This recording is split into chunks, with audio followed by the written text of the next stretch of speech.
নমস্কার বন্ধুরা, মেঘার সাথে বাঙালিয়ানার আরও একটি নতুন পর্বে আপনাদের সবাইকে স্বাগত। আশা করি আপনারা সবাই খুব ভালো আছেন এবং সুস্থ আছেন। আমরাও সকলে খুব ভালো আছি। যেহেতু আমি নিজেও এখন ওয়েট লস জার্নিতে রয়েছি, তাই গত কিছু পর্বে আপনাদের সঙ্গে কয়েকটা ওয়েট লস রেসিপি শেয়ার করেছি। সেখানে অনেকেই জানতে চেয়েছেন যে মিষ্টি খাওয়ার ক্রেভিং হলে ওয়েট লস জার্নিতে কী কী মিষ্টি আমরা খেতে পারি। যদিও ওয়েট লস জার্নিতে থাকলে মিষ্টি একেবারেই না খাওয়া উচিত, তাও প্রচণ্ড ক্রেভিং হলে সেটাকে ইগনোর করাও উচিত নয়। তাই প্রচণ্ড ক্রেভিং হলে একদম ঝটপট চটজলদি একটা হেলদি কেক বানিয়ে আপনারা খেতে পারেন। তবে অবশ্যই পোর্শন কন্ট্রোলের দিকে খেয়াল রাখতে হবে। হেলদি কেক যে প্রচুর পরিমাণে খেয়ে নেব সেটা কিন্তু নয়। যাই হোক, এবার তাহলে রেসিপিটা দেখে নেওয়া যাক, চলুন। কেকের মধ্যে মিষ্টত্ব আনার জন্য আমি এখানে খেজুর এবং গুড় ব্যবহার করছি। 4টে গোটা খেজুর নিয়ে দানা বের করে খেজুরটাকে টুকরো করে কেটে নিয়েছি। এবার এই টুকরো করে কেটে রাখা খেজুরগুলোকে একটা মিক্সার জারের মধ্যে নিয়ে নিচ্ছি। তারপর এর মধ্যে দিয়ে দিচ্ছি 2 চামচ পরিমাণে জ্যাগারি পাউডার বা গুড়। এটা অর্গ্যানিক জ্যাগারি পাউডার ব্যবহার করছি আমি, এতে চিনি মেশানো নেই। তো এই গুড় এবং খেজুরটাকে শুকনো অবস্থাতেই প্রথমে আমি একটু গ্রাইন্ড করে নিয়েছি। এরপর এর মধ্যে দিয়ে দেব 2 চামচ পরিমাণে ঘরে পাতা টক দই। আর আমি কিন্তু সমস্ত উপকরণ আজকে এরকম একটা চামচ দিয়ে মেপে দেখাচ্ছি। বাড়িতে খাবার খাওয়ার জন্য রেগুলার আমরা যে চামচ ব্যবহার করি, এটা সেরকমই একটা চামচ। তো এবার ওই চামচেরই 1 চামচ পরিমাণে দিয়ে দিলাম গলানো মাখন। তারপর আবার এই সমস্ত উপকরণ মিক্সিতে ব্লেন্ড করে নিলাম। এবার এই মিশ্রণটাকে একটা বড় বাটির মধ্যে আমি ঢেলে নিচ্ছি। এবার এই মিশ্রণটার মধ্যে 5 চামচ রাগি ফ্লোর দিচ্ছি। এর পরিবর্তে আপনারা ওটস গুঁড়ো করে অথবা আটাও ব্যবহার করতে পারেন। যে কোনো বড় গ্রসারি স্টোর অথবা অনলাইনও কিন্তু আপনারা এই রাগি ফ্লোর ইজিলি পেয়ে যাবেন। আর না পেলে যে হবে না তেমন কিন্তু নয়, ওই যে বললাম আটা অথবা ওটসের গুঁড়ো এখানে আপনারা ব্যবহার করতে পারেন। তো 5 চামচ রাগি ফ্লোর দেওয়ার পর এর মধ্যে দিয়ে দিচ্ছি 1 চামচ পরিমাণে কোকোয়া পাউডার। এরপর এর মধ্যে কিছু ড্রাই রোস্ট করে রাখা বাদামের টুকরো দিয়ে দিচ্ছি। এর মধ্যে চিনেবাদাম, কাঠবাদাম এবং আখরোট রয়েছে। দিয়ে দিচ্ছি বেকিং পাউডার ওই চামচেরই 4 ভাগের 1 ভাগ। সাথে দিচ্ছি জাস্ট 1 চিমটে মতো বেকিং সোডা বা খাওয়ার সোডা। এবার কেকের ফ্লেভার আনার জন্য ওই চামচেরই 4 ভাগের 1 ভাগ দিলাম কফি পাউডার, এটা ইনস্ট্যান্ট কফি পাউডার, আর 4-5 ড্রপ মতো ভ্যানিলা এসেন্স দিলাম। এবার এই সমস্ত উপকরণ একসাথে খুব ভালো করে মিশিয়ে নিচ্ছি। আমি চামচ দিয়েই মেশাচ্ছি, আপনারা চাইলে স্প্যাচুলা বা হুইস্কারও ব্যবহার করতে পারেন। মিশ্রণটা একটু টাইট রয়েছে, সেই জন্য একটু পাতলা করার জন্য এর মধ্যে দিয়ে দিলাম হালকা গরম দুধ এখানে মোটামুটি হাফ কাপেরও কম লাগবে। পরিমাণটা আমি এক্স্যাক্টলি বললাম না, মেশাতে মেশাতে যতটা প্রয়োজন হবে ততটা দিয়ে নেবেন। ব্যাস, আমাদের কেকের ব্যাটার এখানে একদম রেডি। ব্যাটারটা একটু ঘন করে বানিয়েছি আমি। এবার যে পাত্রটাতে কেক বানাতে হবে সেই পাত্রটাতে একটু তেল বা মাখন মাখিয়ে নিতে হবে। আজকে আমি এই কেকটা মাইক্রোওয়েভ ওভেনে বানাবো, সেই জন্য মাইক্রোওয়েভ সেফ একটা বাটি নিয়ে নিয়েছি। তবে আপনারা কিন্তু গ্যাসে যেভাবে কেক বেক করতে হয় সেইভাবে এই কেকটাকেও বেক করে নিতে পারেন। আমার গ্যাসে কেক বানানোর প্রচুর ভিডিও রয়েছে, সেখান থেকে যে কোনো একটা ভিডিও দেখে নিতে পারেন, তাহলে প্রসেসটা বুঝতে সুবিধা হবে। যাই হোক, কেকের ব্যাটারটা বাটিতে ঢেলে নিয়েছি আমি। এবার চলে যাচ্ছি মাইক্রোওয়েভ ওভেনের দিকে।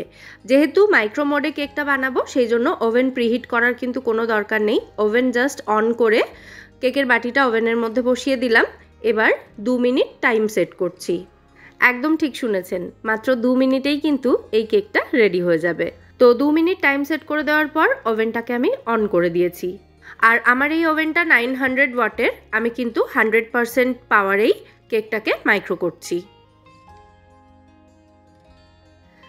ব্যাস, 2 মিনিট হয়ে গেছে। এবার খুলজা সিমসিম করে দেখে নেব কেকটা রেডি হয়েছে কিনা।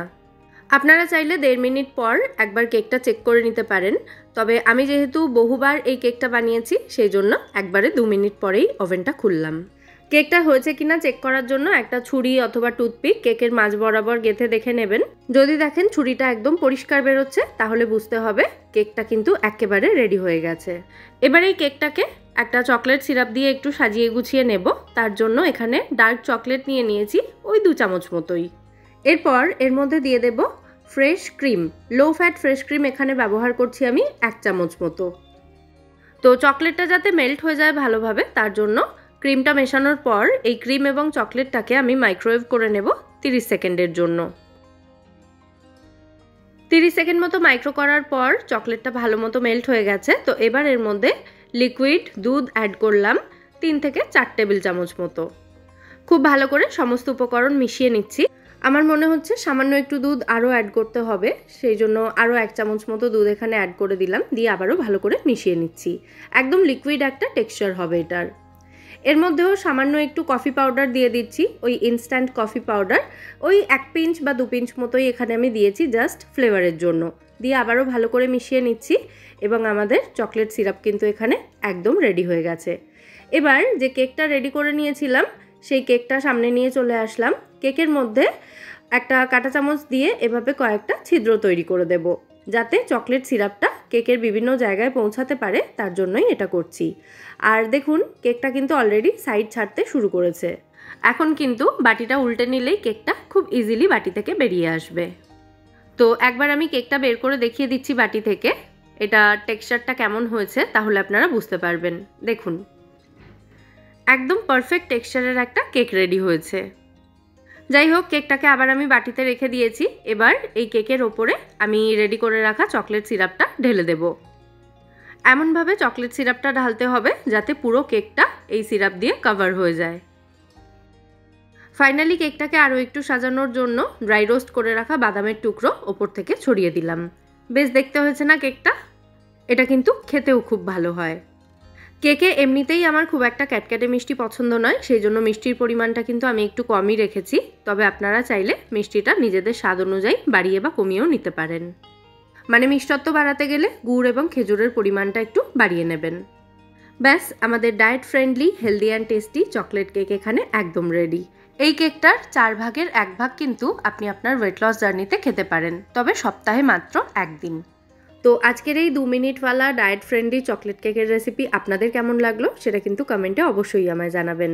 আর যদি ভালো লেগে থাকে ভিডিওটাকে বরাবরের মতো একটা লাইক এবং শেয়ার করে দেওয়ার অনুরোধ রইল। সাথে আমার চ্যানেল মেঘার সাথে বাঙালিয়ানাকে সাবস্ক্রাইব করে আমার পাশে থাকবেন, আমায় সাপোর্ট করবেন। তাহলে আজকের মতো এখানেই বিদায় নিচ্ছি। আবার দেখা হবে পরের পর্বে নতুন কোনো রেসিপির সাথে। সবাই সুস্থ থাকবেন, ভালো থাকবেন এবং সবাইকে খুব ভালো রাখবেন। নমস্কার।